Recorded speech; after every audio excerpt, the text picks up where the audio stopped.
구약의 전반적인 성경의 개요 내용들 살펴보도록 하겠습니다.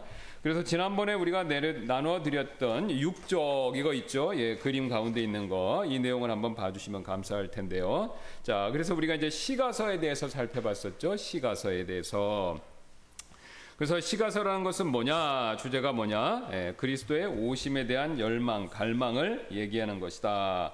그래서 대표적으로 어떤 것을 살펴봤냐면 시편을 살펴봤습니다. 시편. 그래서 시편이란 것은 모든 과거의 이스라엘 백성들 그 저자들의 역사적 환경 배경에서 생긴 것이다. 그래서 우리가 다양한 기자들, 기록자들이 시편을 졌다 이렇게 생각했죠. 그러면 저거 얼마나 기억하시는지 잠깐 간단하게 한번 퀴즈를 내보도록 하겠습니다. 그 시편에서 시편을 제일 많이 지은 사람 누구죠? 다윗이죠. 73편. 예, 그렇게 물론 이게 딱 다윗 거냐 아니냐 약간 논쟁이 있지만 대략적으로 73편 이렇게 동일합니다. 왜냐하면 다윗이 썼거나 이 다윗 이름이 나오면 다윗 것으로 계산하면 그 정도 된다라는 것이죠. 그 다음에 우리가 이제 이어서 지혜서, 이제 바로 이제 잠언과 전도서 이것에 대한 내용들을 우리가 좀 살펴보려고 하다가 지난 시간에 마쳤는데요. 자, 여기 이제 5번 보시겠습니다. 또한 지혜에 대한 열망, 잠언은 마침내 하나님의 지혜신 그리스도 안에서 성취되었다. 이렇게 얘기하고 있죠. 자, 지난번에 제가 이제 말씀드렸듯이 성경은요, 지혜를 엄청나게 강조합니다. 그렇죠?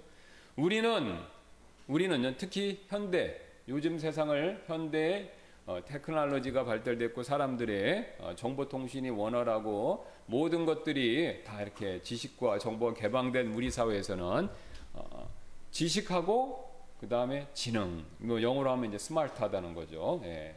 그래서 뭐 우리가 지식과 스마트한 거, 지능 이걸 굉장히 강조합니다. 그렇죠? 예. 특히 우리나라 한국 교육은 그거를 잘 가르쳐 갖고 한국이 70년 만에 이렇게 성장할 수 있게 만든 가장 대표적인 사례가 되고요. 저는 뭐 그게 잘못됐다 지금 그런 뜻으로 말씀드리는 것이 아닙니다. 예. 그것이 굉장히 적절하고 필요한 것인데 제가 말씀드린 요지는 뭐냐면 성경은 지능과 지식을 첫 번째로 강조하지는 않는다라는 겁니다. 그것도 중요하지만 더 중요한 게 있다는 거죠. 그게 바로 뭐냐면 지혜다. 지혜라는 겁니다. 그래서 이 성경의 지혜서라고 하는 잠언부터 전도서까지 이 책들이 지혜를 엄청 강조합니다. 그럼 왜 지혜를 강조하냐? 이유가 있죠. 자, 거기 나눠드린 그 유인물을 한번 보시면 이유가 있습니다. 오늘 제가 성경 구절만 나눠드린 말씀을 보시면 이 세상은요, 하나님이 창조하셨고 하나님은 이 세상을 대충 운행하시는 것이 아닙니다. 하나님이 정하신 원리와 규칙, 원칙, 법칙이 있어요. 뭐 용어들은 어떻게 해도 상관없습니다. 뭐 원리란 말 자체가 성경에 나오죠. 한번 고린도후서 8장 14절 보겠습니다. 다만 균등의 원리를 따르려는 것이니 곧 이제 이번에는 너희 넘치는 것으로 그들의 부족함을 공급하고 또한 그들의 넘치는 것으로 너희의 부족함을 공급하여 균등하게 하려는 것이라. 자, 여기 균등의 원리다라는 말이 있죠. 예. 그러니까 원리란 말을 성경이 사용합니다. 그 다음에 또 히브리서 5장 12절 6장 1절도 마찬가지로 시간으로 보건대 너희가 마땅히 가르치는 자가 되어야 할 터이나 하나님의 말씀들이 첫째 기초 원리들을 남에게 다시 가르침을 받아야 할 필요가 너희에게 있나니 너희가 단단한 음식이 아니라 젖을 필요로 하는 자가 되었도다. 자, 말씀도 뭐라고 얘기합니까? 첫째 기초 원리가 있다 이렇게 하죠. 지금 원리를 얘기합니다 분명히. 그 다음 6장 1절도 마찬가지죠. 그러므로 우리가 그리스도의 교리의 기초 원리를 떠나 완전함으로 나아가서 죽은 행위들로부터 회개와 하나님을 향한 믿음과 여기 또 분명히 뭘 얘기하고 있습니까? 기초 원리들. 그러니까 원리란 말은 성경에 분명히 나오는 거죠. 자, 그래서 원리 또는 좀 더 광의의 그 표현법을 따르면 법이 됩니다. 법. 예. 근데 우리가 이제 그걸 우리는 번역할 때 영어로는 라 하나밖에 없어요. 예. 그러니까 원리는 프린시플이라고 보통 얘기하고 그다음 우리 영어 다 잘하셔서 아시겠지만 이 법규, 법칙 이런 것들은 다 라, L-A-W, 라라고 그러잖아요. 그러니까 그걸 우리는 율법이라고도 하고 법이라고도 하고 법칙이라고도 번역하는 겁니다. 이건 뭐 우리나라 말의 번역상의 차이지 영어는 똑같아요. 그러니까 이제 법칙이 될 수도 있어요. 원리도 되고 법칙, 예. 그 다음에 규칙도 되고 소위 적은 의미로 봤었을 때 어쨌든 모든 것이 다 동일한 공통점을 가지고 있죠. 하나님이 이 세상을 그냥 다스리시는 것이 아니라 어떤 원리, 좁게는 규칙, 좀 더 제너럴하게 일반적으로는 법칙 이게 있다는 겁니다. 그래서 하나님이 그 규칙에 따라 이 세상을 싹 운행하시는 겁니다. 그러니까 첫째 우리는요, 이게 있다는 걸 믿어야 돼요. 이걸 믿고 안 믿고는 굉장히 차이가 있습니다. 여러분 보세요. 만약에 이 세상이 명확하고 분명한 규칙에 의해서 돌아가지 않는다라고 그러면요, 불확실성이 생깁니다. 그럼 불확실성이 생기면 사람은 어떻게 하냐면요, 일단은 미래에 대한 계획을 못 세워요. 자, 내가 과거 이랬는데 앞으로도 이럴 것이다 라는 확신이 없으면요, 내가 그것을 해보겠다라는 마음이 별로 안 든다는 거예요. 그렇죠? 가장 쉬운 예로 여러분이 이제 재산을 좀 모으셨어요. 그래서 그걸 가지고 이제 주식을 만약에 하신다 생각해 보세요. 그러면 주식이 오를 것이다, 뭐 오르지 않을 것이다, 이렇게 분명하게 내가 어떤 생각을 예측을 하고 그것에 대한 확신을 가지고 투자를 할 것인가 말 것인가를 결정하지 않습니까? 근데 그게 불확실하단 말이에요. 뭐 내가 한 20%밖에 모르겠다 확신 없어. 그럼 못해요. 그러니까 여러분이 이제 뭐 워너 버핏인가요? 네, 내 이름이 까먹었었는데, 네. 버핏이죠. 워너 버핏. 아니면 뭐 그 외에도 주식 투자의 규제 같은 사람들은요, 보통 개미 투자자라고 그러더라고요. 네. 개인하고는요, 결정적인 차이가 뭐냐면 얼마나 미래에 대한 예측력을 정확히 갖느냐 이겁니다. 그럼 그 사람은 미래에 대한 예측력을 정확히 한다는 건요, 확실성, 분명한 어떤 근거에 의한 확실성, 이걸 갖고 있다는 거죠. 네. 그럼 그 사람은 그걸 어떻게 가졌냐? 꿈을 꿔다 맞힌 건가요? 아니면 누구한테 뭐 귀담아 들었습니까? 아니죠. 그 사람이 쭉 몇십 년 동안 해보니까 어떤 흐름이 있더라, 원칙이 있더라, 원리가 있더라. 그래서 자기가 그걸 발견했다고 믿고 그것에 맞춰서 행동했더니, 투자했더니 그런 결과가 따른 겁니다. 자연과학계로 들어가면 더 명확하죠. 인류가 달에 갔어요. 우주로 가고 달로 갔습니다.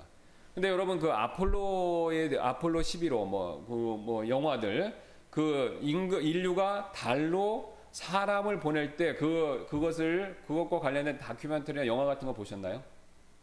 그거 보면 굉장히 놀랍습니다. 왜냐면요, 전부 수학적으로 계산을 해요. 수학자들을, 제일 똑똑한 사람들을 모아놓고 나사에다가 그 다음에 계산을 시켜요. 왜냐면 이게 로켓이 올라갈 때 그 중력과 속도, 그 다음에 강도, 이런 걸 수학으로 다 계산하는 거예요. 다 계산해갖고 그 다음에 올라가서 어떻게 됩니까? 궤도가 있잖아요. 궤도에 맞춰, 이게 도킹하는 게 그렇게 어렵다고 합니다.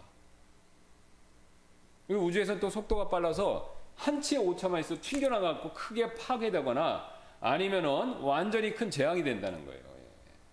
그러니까 그걸 어떻게 해야 되냐? 정밀하게 수학적으로 완전히 계산을 해야 된다는 거예요.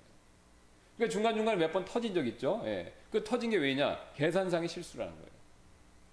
또 물론 계산상의 실수도 있고, 만들어 놓은 것이 또 자기들이 예측했던 것보다 그 물건이나 물체들이 못 따라준 거, 예, 그런 것도. 그러니까 어쨌든 광범위하게 봤을 땐 예측, 계산상의 실수라는 거예요. 그럼 그 얘기는 뭡니까? 아, 여기서 달로 가는 길은 딱 정해진 거예요. 그 하나하나의 원리를 딛고 나아가고 그거에 대한 문제들을 해결해야만 가는 거예요. 그냥 우리 생각에는 로켓을 놓고 팍 쏘면 그냥 슉 저절로 가는 것 같이 그렇게 보이는 거지만, 그게 그렇게 되는 게 아니라 다 계산을 해서 가는 거다라고 합니다. 그럼 그게 왜 그 사람들은 그렇게 할 수 있었을까요? 발견한 거죠. 뭘요? 이 세상에는 최소한 물리학적인 원리와 원칙이 있다. 그리고 그거는 예측 가능하다. 왜요? 불변하니까. 그러니까 달이 오늘도 어제도 이렇게 지금까지 관찰을 해보니까 이렇게 돌았어요. 몇십 년 동안 이제 우리가 직접 관찰과 경험을 통해서. 그러면 우리가 쏴보낼 앞으로 노월, 모일, 모시에도 그렇게 돈다라는 전제하에 하는 거죠.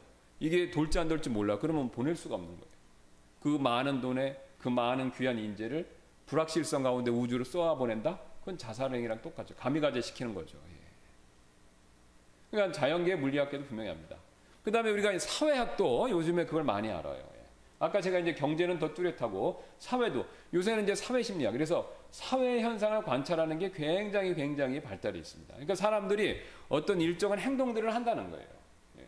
그래서 실제로 제가 어제 이렇게 뭘 찾아보다가 봤는데, 요즘에는요, 흥미로운 사실 또 이게 그 사회를 연구하는 사람, 특히 이제 마케팅 쪽 하는 사람들이 발견했다는데, 요즘엔 전부 이메일하고 전자메일, SNS 쓰잖아요. 그래서 미국 사람은 하루 평균 180개 이메일이나 이런 문자를 받는데요.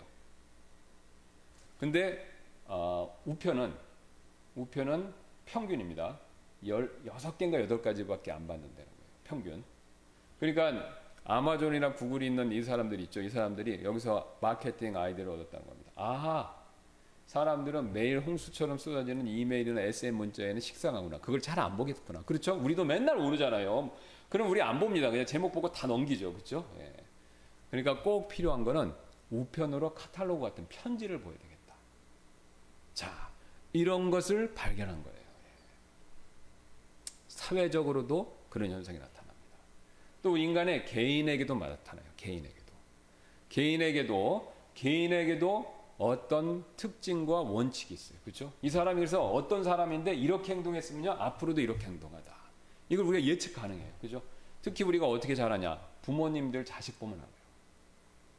자식을 길러보면요, 자식들의 행동 패턴, 성격, 그런 것들이 딱 파악이 돼요. 그래서 우리 아들은 만약에 고기를 좋아하면 우리 아들은 누굴 만나서 다음에 뭐 생일이라 뭘 사주려고 그럴 때 얘가 고기를 반드시 먹을 것이다. 이렇게 예측을 하는 거죠. 그러니까 이런 원칙과 원리하에 이 세상이 안 보이지만 이렇게 시계 여러분 옛날 시계 보시면 이게 다 까보면 어떻습니까? 옛날 시계 보신 적 있죠? 한번 딱 열어보면 그 안에 복잡한 톱니바퀴가 막 이렇게 돌아가요. 그러면서 시계가 딱딱딱딱딱 정확히 맞죠? 자, 그것과 비슷합니다.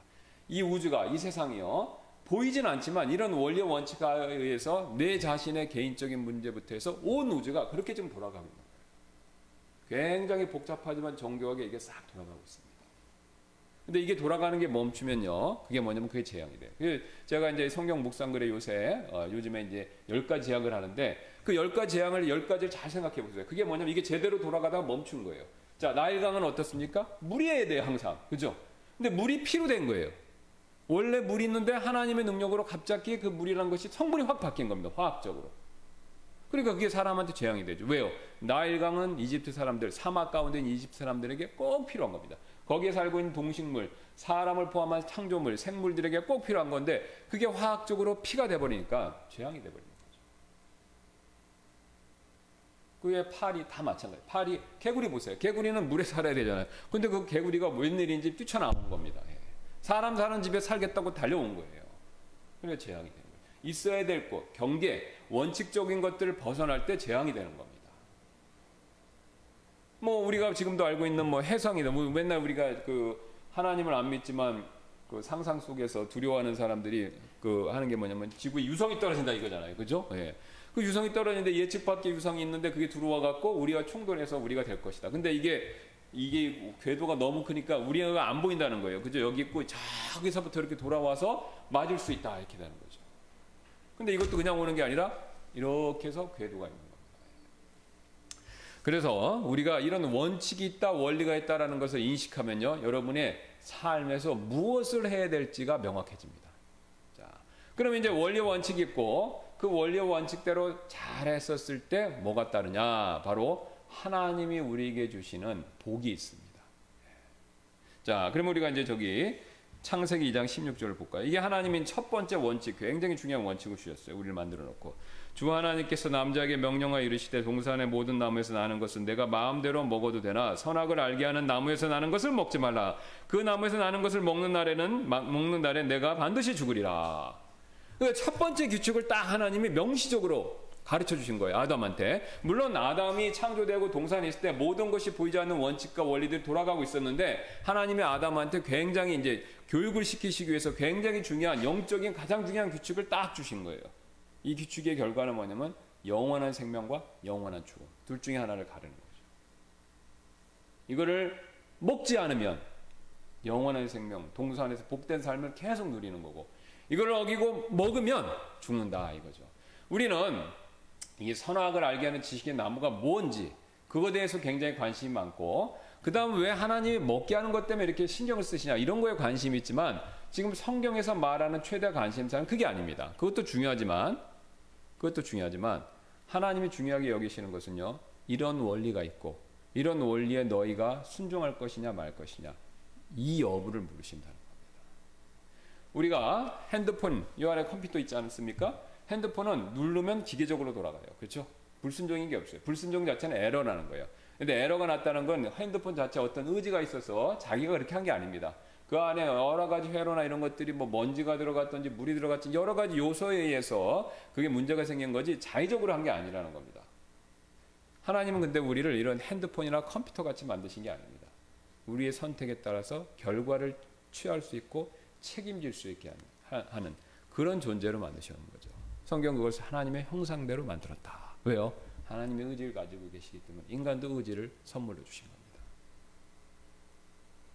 그래서 이 원칙에 따라 선택할 것이냐 말 것이냐 이걸 결정하라 이겁니다. 자, 그 다음에 그거에 따른 결과는 돌이킬 수가 없는 거예요. 먹으면 하나님 안 봐주시는 거예요. 그렇죠? 예. 일단 죽어야 되는 겁니다. 예. 근데 죽지만 살려주시는 거죠. 일단은 죽어야 돼. 안 죽는 거 없이 사는 건 없다는 거예요. 그러니까 일단은 죽어야 되는 거예요. 왜? 이건 원칙이니까. 예.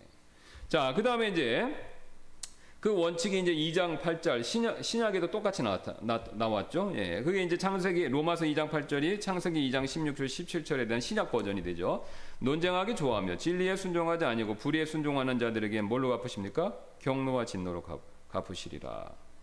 자, 하나님께서 우리에게 또 다른 기회를 주셨습니다. 아담이 실패한 이후 예수 그리스도를 보내주셔서 복음을 통해서 복음을 믿는 걸 내가 선택하면 온 마음을 다해서죠. 하나님께서 아담에게 주셨던 다시 그 복을 회복시켜 주시는 것이고 그걸 거절하면 아담에게 내렸던 저주가 영원토록 계속 우리가 임하는 겁니다. 그러니까 우리가 아담이 범죄함으로 인해서 모든 인류가 그 저주 아래 갇혀서 그 저주 아래에서 벗어날 수 있는 길로 구원자인 예수님을 보내셔서 예수님을 손을 내미시는 거예요. 우리가 이 저주의 늪에 살고 있어요. 인식을 잘 못하는 거죠. 그래서 그 저주의 늪에 빠져 있는데 예수님 오셔서 손을 내미시는 겁니다. 그 손을 내미셨을 때 그거를 잡느냐 안 잡느냐에 따라서 또한 영원한 운명이 갈린다는 거죠. 손을 안 잡으면 당연히 그 영원한 저주의 늪에 살다가 지옥으로 갈 수밖에 없는 것이고요. 그 내민 손을 온 마음을 해서 꽉 잡는, 직접 손으로 잡으라는 뜻은 아니죠. 마음으로 잡으라는 거죠. 마음으로 꽉 잡으면 그 저주와 영원한 사망의 늪에서 구출되는 겁니다. 그래서 이 땅에서부터 영적인 복을 누리고요. 또 뭐 이런 피지컬한 블레싱도 누리는 거죠. 그 다음에 천국에서 영원한 복을 누리고 장차 천년왕국에서 예비한 보상도 받는 거죠. 명확합니다. 바뀌질 않는 거예요. 자, 그래서 이렇게 바로 하나님께서 정해놓으셨기 때문에 그래서 10장 15절 보겠습니다. 그래서 6장 17절부터 로마서 6장 17절 10장 16절 그러나 하나님께 감사하리로다 너희가 죄의 종이었으나 너희에게 전달된 교리의 그 틀에 마음으로부터 순종하고 10장 16절입니다. 그러나 그들이 다 복음에 순종하지 아니하였나니 이사야가 이르기를 주여 우리가 전한 것을 누가 믿었나이까 하니라. 여기서 두 개 갈리죠. 예. 믿은 사람 있고 순종한 사람 있고 순종하지 않는 사람이 이게 갈린다는 거죠. 자, 그래서 그것에 따라서 영원한 운명이 갈립니다. 그것만 있는 게 아니에요. 우리 그리스도인들이 자 많은 분들이 이제 영적인 원리에 대해서 굉장히 해박했어요. 굉장히 잘하십니다. 그래서 구원의 원리, 복음의 원리 잘하세요. 근데 이제 우리가 삶의 원리에서는 종종 오해를 하고 실패하는 경우가 많아요. 제가 오해하고 실패한다는 건 뭐냐면요. 반대로 행하시는 거예요. 하나님이 정해놓으신 복이 있고 저주가 있는데 생활에서도 똑같습니다. 거기서 착각을 하거나 오해를 해서 반대로 해버리는 거예요.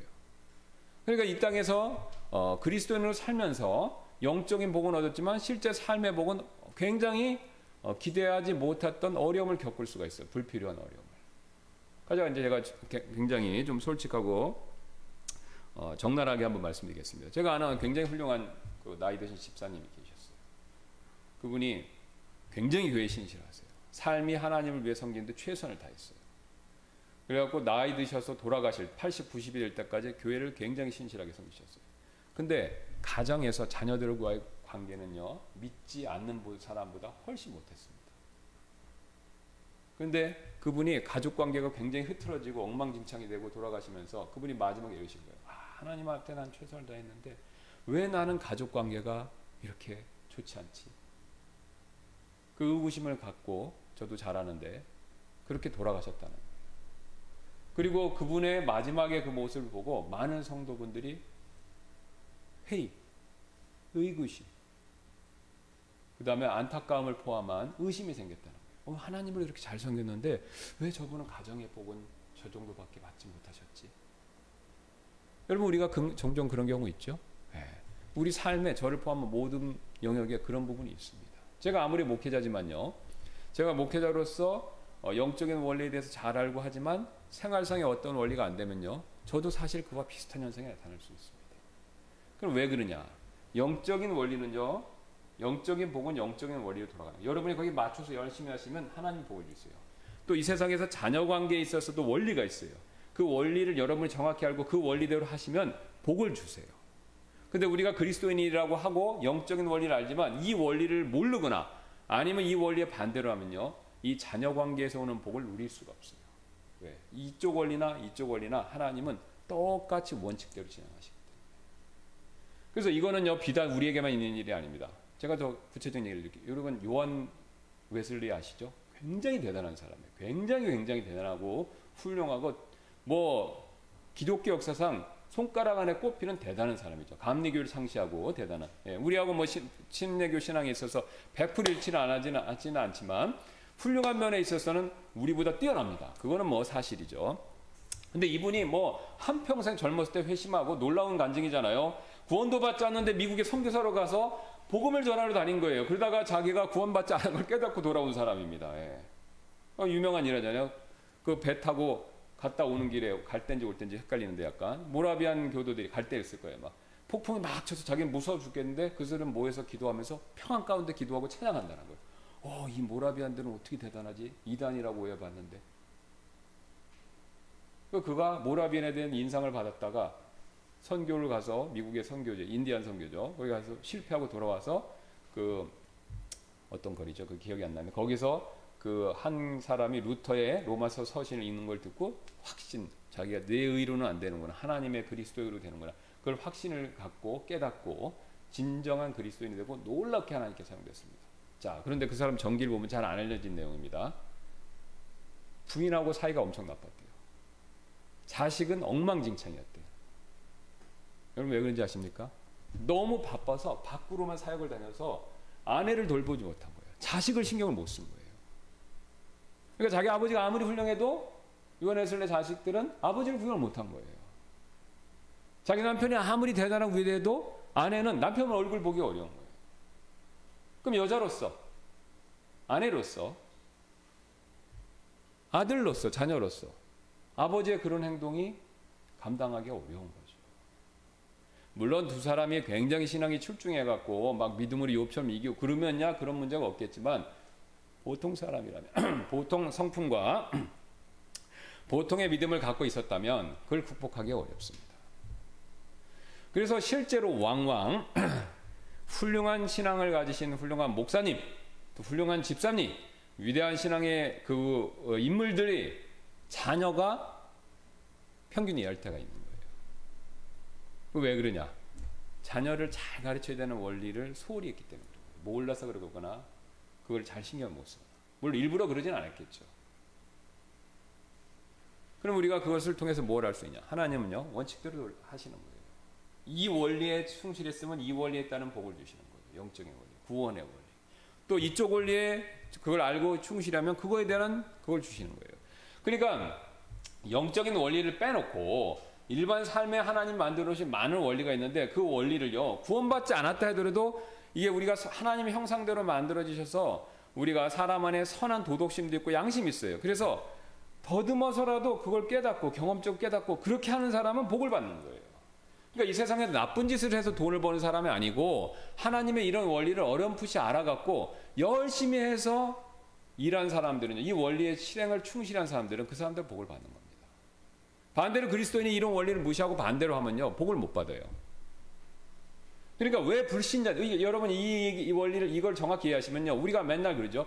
와, 왜 나는 열심히 하나님 섬기는데 여전히 가난하지? 삼성, 빌 게이츠, 저런 사람들은 하나님도 안 섬기는데 왜 저렇게 부자가 됐지? 여기서 답이 나옵니다.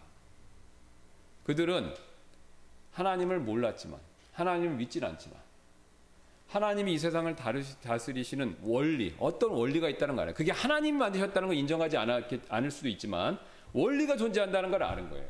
그리고 그 원리에 맞춰서 그걸 발견하고 열심히 한 거예요. 열심히 한 겁니다. 그 결과 그들에게 기회가 왔고 또 이제 하나님이 허락도 해주신 것도 있죠. 그래서 그들이 그런 복을 받을 수 있었던 겁니다. 여러분 이건 명확합니다. 어떻게 명확하냐고. 여기 마태복음 제가 이제 그 중간에 이제 원리들은 여러분 뭐 심는 대로 거둔다는 원리 뭐 여러 원리들인데 그건 스킵하고 마태복음 4장 5절 보겠습니다. 이 사실을 아시면 마태복음에서 사탄이 예수님을 시험한 두 번째 그 내용을 명확하게 이해하실 수 있어요. 자, 4장 5절입니다. 이게 두 번째 시험이죠. 이에 마귀가 그분을 데리고 거룩한 도시로 올라가 성전 꼭대기에 그분을 세우고 그분께 이르되 내가 만일 하나님의 아들이거든 뛰어내리라. 기록된 바 그분께서 자신의 천사들에게 너에 관한 책무를 주시리니 그들이 자기 손으로 너를 받들어 언제라도 내 발이 돌에 부딪히지 아니하게 하리로다 하였느니라 하매 예수님께서 그에게 이르시되 또 기록된 바 너는 주 내 하나님을 시험하지 말라 하였느니라 하시더라. 여러분 이거 좀 어렵죠? 이 구절 뭐 돌이 빵이 되게 하는 거는 잘 이해하시는데 이게 이제 보통 우리가 좀 이해하기 어려운 구절이다 그 얘기하는데 굉장히 의외로 쉽습니다. 자 보세요. 일단 배경이 있는데요. 사탄이 성전 꼭대기 데려간 이유가 있습니다. 그 헤롯이 스룹바벨 세운 성전을 확증한 거죠. 그래서 굉장히 웅장하게 지었어요. 그 꼭대기 있는데 거기다 꼭대기 데려놓고 뛰어내리라는 거예요. 그럼 왜 사탄이 이걸 했냐? 뭐 예수님의 뭐 이게 뭐죠 이거 점프 스타트 이런 거 좋아해서 하는 게 아닙니다. 이유가 있었어요. 거기서 그 구약의 말라기서를 보시면 그리스도는 메시아는 성전에서부터 내려온다는 예언 구절이 있어요. 그러니까 사탄이 예수님한테 이런 숫자를 부는 겁니다. 당신 그리스도잖아요. 성전 꼭대기에서 뛰어내리세요. 그럼 성전 꼭대기에서 뛰어내리면 거기서 내려오는 걸 볼 때 유대인들이 당신을 메시아로 받아들일 거 아닙니까? 그럼 당신에 대한 인기가 확 올라가고 하나님께서 지금 원하시는 바를 금방 성취할 수 있잖아요. 자, 그런데 여기서 뛰어내리면 예수님 몸을 갖고 있으시니까 뛰어내리면 어떻게 되죠? 죽죠. 왜 앞에서 배고파서 고생하셨는데 뛰어내릴 때는 안 죽는 사람 보장이 없잖아요.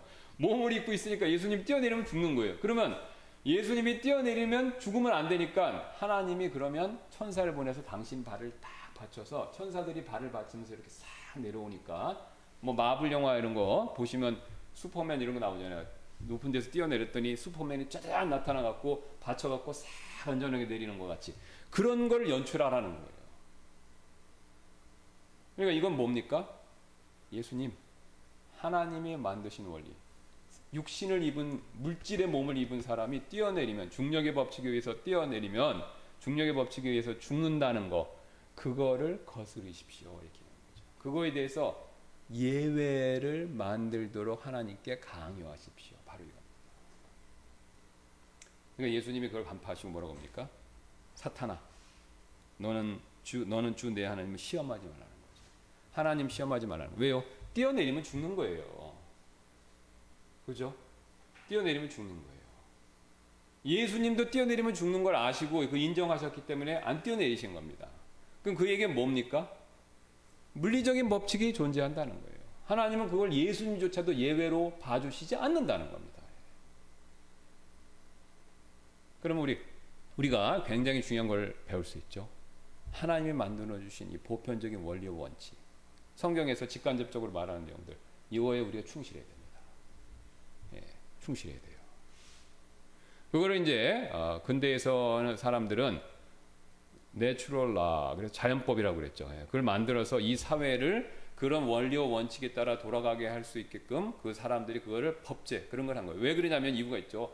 왕이랑 귀족이 너무 마음대로 하는 겁니다. 예. 그러니까 막 이랬다 저랬다 자기 뭐 하는 대로 하니까 나라와 사회가 제대로 안 돌아가는 거예요. 그런데 종교개혁 이후에 사람들이 성경과 자연을 연구해 보니 이런 원칙과 원리가 있다는 걸 명확하게 깨달은 겁니다. 그래서 그 원리와 원칙에 의해서 세상이 돌아가는구나 그걸 명확히 깨닫고 미신에서 어느 정도 벗어난 거죠. 그래서 그거의 원칙과 원리를 법으로 체제로 만들어서 그 원리 원칙대로 하자. 그러면 이 세상에 복을 받겠구나. 그래서 이 세상이 근대화가 되면서 현대화 같은 이런 복을 얻은 겁니다. 예. 그러니까 왜 조선시대는 이런 게 없었고 왜 삼국시대는 없었고 왜 과거의 시대에는 이런 부와 번영이 없었냐. 이런 것에 대한 인식이 불분명해서 그랬습니다. 우리가 인간이. 근데 이제 종교개혁 이후에 성경에 대한 인식이 명확해지면서 사람들이 인사이트를 얻은 거예요. 통찰을 얻은 거예요. 아, 이 세상은 이렇게 가서 뭐 빈다고 뭐가 되는 게 아니라 돌 붙여가서 빈다고 성황당 가서 빈다고 사람이 낫는 게 아니구나. 이 안에 바이러스나 병균 이런 것들이 있어갖고 그런 것들에 의해서 우리가 사람이 없고 그걸 처리해야지 사람이 건강해지는 거예요. 이걸 아는 겁니다. 예. 하나님이 만든 창조 세계의 원리들을 명확히 아는 거죠. 명확하게. 그리고 그것을 제도와 형식과 규칙화 만들고 사람들이 그걸 따르게 했더니 이런 부와 번성을 누린 겁니다. 그럼 여러분 이제 부와 번성을 사라지게 하려면 어떻게 할까요? 사탄이. 이 원리 원칙을 거꾸로 돌리면 되죠. 지금 그런 일이 엄청 벌어지죠? 가장 대표적으로 뭡니까? 남자, 여자, 성, 젠더. 이건 말도 안 되는 소리예요. 그죠? 남자가 여자가 될 수, 여자가 안 되게 됐어. 어린아이 때 남자나 여자를 선택해라. 그 다음에 그걸 위해서 수술을 해라. 이게 말이 안 되는 거예요. 말이 안 되는 거죠. 그 다음에 진리가 상대적일 수 있다. 이런 법칙이 상대적일 수 있다. 굉장히 위험한 거예요. 이 진리에 대한 내용이 도덕에서부터 출발했지만 이제는 뭐가 되냐? 일반적인 객관적인 사회 법칙도 상대화될 수 있다까지 왔어요. 이제 더 가면 뭐냐면 자연 법칙도 상대화될 수 있다 얘기가 나오기 시작하는 겁니다. 그러면요, 무슨 현상이 생기냐면 불확실성이 많이 생겨요. 불확실성이 생기면 사람이 선택을 잘못할 수 있어요. 왜? 원래 이 원칙과 이겠는데 불확실하니까 원래 이쪽으로 가는 게 명확했는데 이건가 저건가 헷갈리면서 이쪽을 가는 경우가 생기는 거예요. 이제. 그러면 사회가 전반적으로 혼란 가운데로 갈 수밖에 없습니다. 그래서 사탄이 그걸 알고 노리는 거예요. 그래서 막 얘기를 하는 겁니다. 그러니까 여러분이 상대적인 진리관 믿으시고 그 다음에 젠더 이슈에 휘말리시고 그 다음에 여러분이 여러 가지 그 지금 얘기하는 이런 철학적 것들에 조금이라도 영향을 다 받으신 분들, 많이 받으신 분요, 여러분의 삶의 목적이 불투명해집니다. 점점 불확실해져요. 인간은 목표가 있어도 그걸 가는데 힘들어요. 왜냐하면 생각이 왔다 갔다 하니까. 그렇죠? 마라톤 뛰는데 저기 가기 싫으니까 절로 갈까, 좀 쉬었다 갈까, 어디 지름길 없나, 막 이렇게 생각하는 존재란 말이에요. 근데 마라톤의 목표가 왔다 갔다 해버리세요.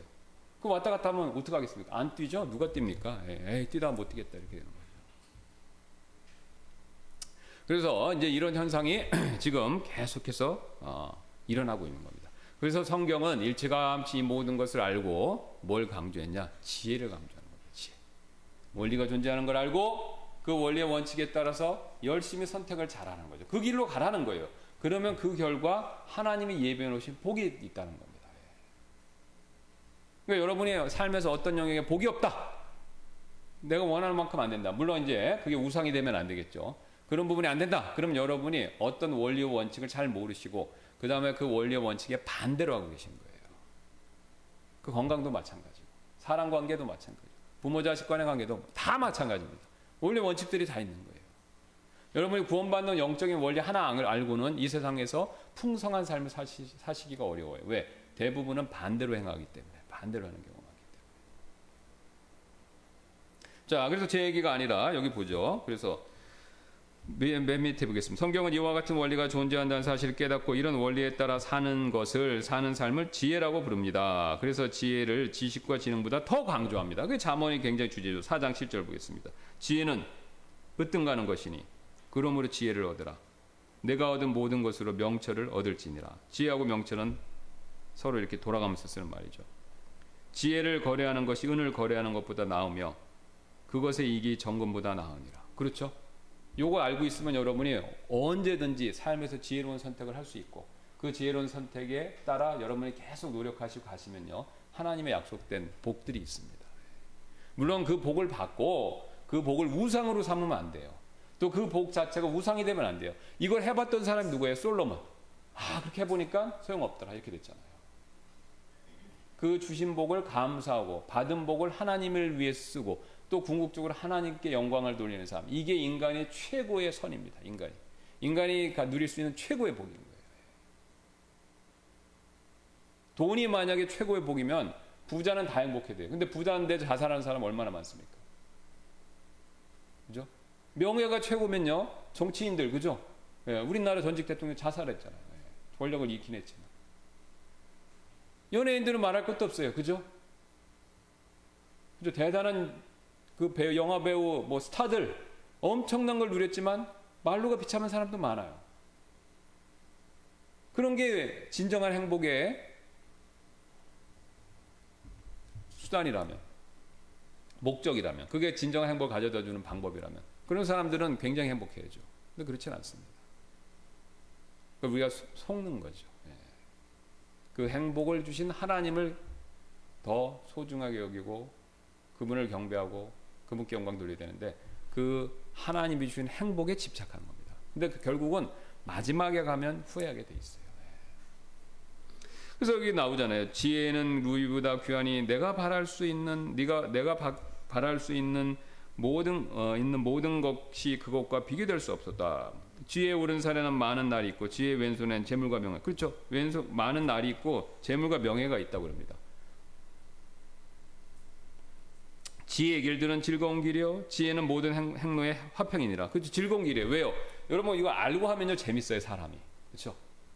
뭐 하는 법을 알고 하면요. 운전도 많이 해서 여러분 보세요. 쉬운 예로 운전하러 딱 가는데 아는 길은 재밌어요. 드라이브 할 수 있어요. 처음 초행길은 떨려요. 신경 쓰이고. 게다가 굉장히 중요한 일을 가지고 멀리 가면요. 즐거운 게 아니에요. 힘든 거죠. 예. 그 다음에 지혜는 그것을 붙잡는 자들에게 생명 나무니 그것을 간직하는 자는 다 행복하도다. 그렇죠? 행복 얘기하죠. 지혜를 버리지 말라. 그리하면 그것이 너를 보존하리라. 그것을 사랑하라. 그리하면 그것이 너를 보호하리라. 여러분에게 복을 가져다 준다는 겁니다. 무엇이요? 지혜가. 무슨 지혜가? 가장 큰 영적인 지혜. 예수 그리스도를 믿는 거. 이게 가장 큰 지혜입니다. 그 다음에 삶에 여러분의 영역에 필요한 것들, 하나님 정하신 원리 원칙, 그걸 깨닫고 실천하는 거. 겸손하게. 그리고 그걸 얻었을 때 솔로몬이 젊었을 때 실수했던 것처럼 우상 삼지 않는 거. 그러면 여러분이 이 복을 풍성하게 누리실 수가 있어요. 누구처럼? 아브라함처럼, 이삭처럼, 나중에 말년에 야곱이나 요셉처럼. 여러분 그런 삶이 되시기를 제가 기원하며 우리 기도하고 마치도록 하겠습니다. 감사합니다. 하나님께서 오늘 또 우리에게 이 말씀을 통해서 우리 자신에 대해서 지혜에 대해서 중요한 것들을 살펴볼 수 있게 해주셔서 감사드리고 또 이것이 지나가는 말이 아니라 굉장히 중요하다는 사실을 다른 말씀들과 똑같이 중요하다는 사실을 깨닫고 우리가 이 말씀대로 실천해서 지혜로운 삶을 살 수 있는 저희가 되도록 주님께서 인도하여 주옵소서. 또 이 시간 이후에도 하나님께서 은혜를 베풀어 주셔서 우리가 예배할 때 하나님께 큰 영광 돌리는 귀한 시간 되도록 도와주시길 원하며 감사드리며 모든 말씀 예수님의 존귀하신 이름으로 기도드렸습니다. 아멘. 네, 마쳤습니다.